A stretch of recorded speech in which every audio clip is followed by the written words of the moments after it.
Hello everyone, this clip is to serve as a sample video analysis for TopgolfU.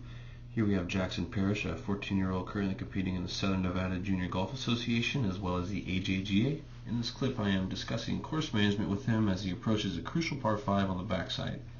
Playing close to 600 yards, it would be important to understand that it is a 3-shot hole for someone of his age, and hitting a wedge close for a 3rd shot is a lot safer than trying to overhit a 3-wood, which leaves a high margin for error in the final stretch of a tournament. As the video progresses, I will be adding in-depth explanation during certain points in his swing that ultimately lead to his outcome, a block to the right.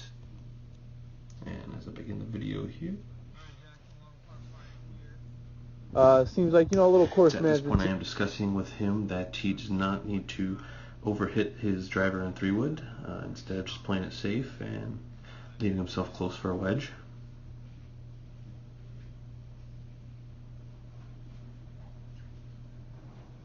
And as he's about to swing here, I'll go ahead and begin my analysis. I'm going to go ahead and place a line directly on top of the ball there. Excuse me.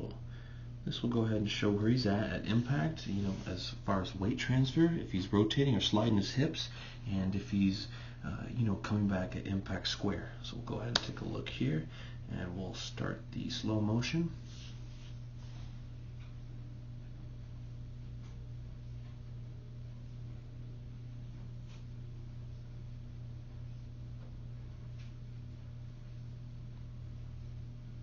As he begins to take the club back here, you can see, and I'll go ahead and stop it right here towards the top of the swing, about 3/4. We can go ahead and take a look, right there, that his club face is in fact open, and with his wrists where they're at, we can see the patch of his Titleist glove laid back slightly, whereas we want to get that more towards a 90-degree angle where that patch is going to point directly in front of him. As we go ahead, I'll go ahead and place that line right back on top of the ball and keep progressing. Now as he gets to the very top of the swing, we can still see here that the club face is open as a direct result of his hands being laid off. We can see specifically his non-glove hand is in fact, it's the reverse cup, as opposed to getting his glove hand cupped a little bit more, which would directly lead to him laying the face open or serving tee make it as an easier reference. And we'll go ahead and take that line off and go ahead and progress. And as we see here, I'm going to go ahead and place a line on top of his head to see where he is at as well. As he begins to swing, we can see directly as he begins his downswing that he dips immediately, and we get to that point. Get a second line there. We can see that difference right there of probably about 6 to 8 inches of drop. When that happens, it's going to, he's going to get bunched up in his upper half as he is right there. He's not going to be able to release the club. As you can still see here that the club face is open, as well as the hands are trying to get back around here. And at the only point he can do there, his hands are either going to stay open or they're going to flip at the last second, and he's going to end up snapping the ball. So as I go ahead and progress here, you can see his hands desperately trying to rotate through right here, as well as the club face still coming in open. As we progress to impact here, you can see how far away he has gotten from this first line here.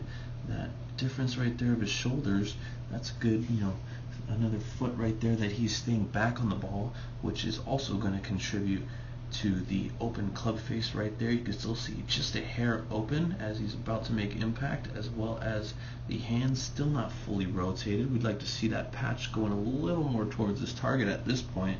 As we continue here, just after impact, we see he's able to finally, right here, his hands are square. That should be happening at impact, not just after, of course.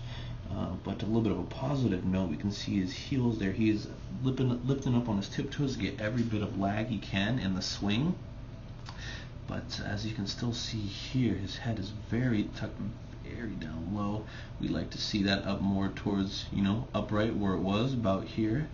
As we continue on through impact, we can see he's still behind the ball. He's keeping his head straight down at where he was.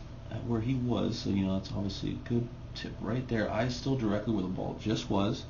as he continues through his impact. You can see great high extension right here, through impact. Head still just barely lifting up now as he finishes his swing, and that's directly the reason why as he left it out to the right. And that will conclude this clip. I'd like to thank you at TopgolfU for taking the time to view this video, and I look forward to the proceeding steps in the interview process. Thank you.